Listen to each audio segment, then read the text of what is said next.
He trusted his best friend for 12 years, not because he had proof, but because loyalty felt automatic when you grow up together.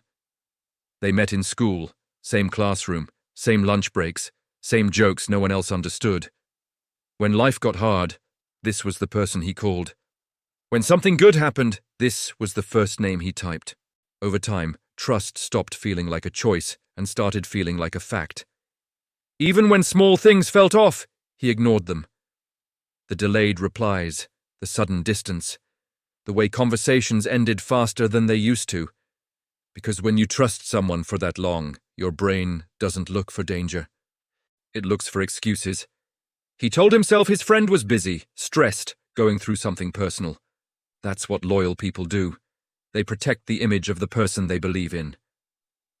Then the silence started. At first it was subtle. Messages seen but unanswered. Calls that rang out. Days without contact turned into weeks. Every time he opened his phone, there was a quiet hope that this time would be different. It never was. Silence does something strange to the mind. It doesn't scream. It whispers. It creates space for imagination. And imagination always finds the worst explanations first. He replayed old conversations, searching for mistakes that might explain the distance. He blamed himself for things he never did, and the more silent it got, the heavier it felt.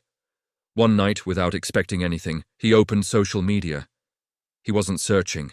He wasn't curious. It just happened. There it was. A photo. Smiling faces. A caption that felt casual. Normal. As if nothing had changed. As if he had never existed. That moment didn't feel dramatic. It felt empty. No anger. No tears. Just a quiet realization that the friendship he believed in was already over. And he was the last person to know. The betrayal wasn't the photo. The betrayal was the silence before it. Psychology calls this betrayal trauma. When trust is broken by someone close, the brain reacts the same way it does to physical pain.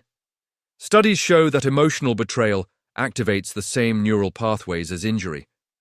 That's why it hurts in places you can't explain. Why your chest feels heavy, why your thoughts loop. But there's something even more damaging than betrayal itself. It's not knowing why. The human brain is wired to seek closure. When answers are denied, the mind fills the gap on its own, usually with self-blame. Silence forces the victim to carry the emotional weight alone, without context, without resolution. That's why being ignored often hurts more than being rejected. Rejection has an ending. Silence doesn't. Over time, he stopped checking his phone.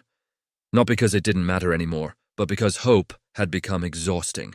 Trust had turned into something fragile, something risky. And that's the real cost of betrayal. It doesn't just change how you see one person. It changes how you see people.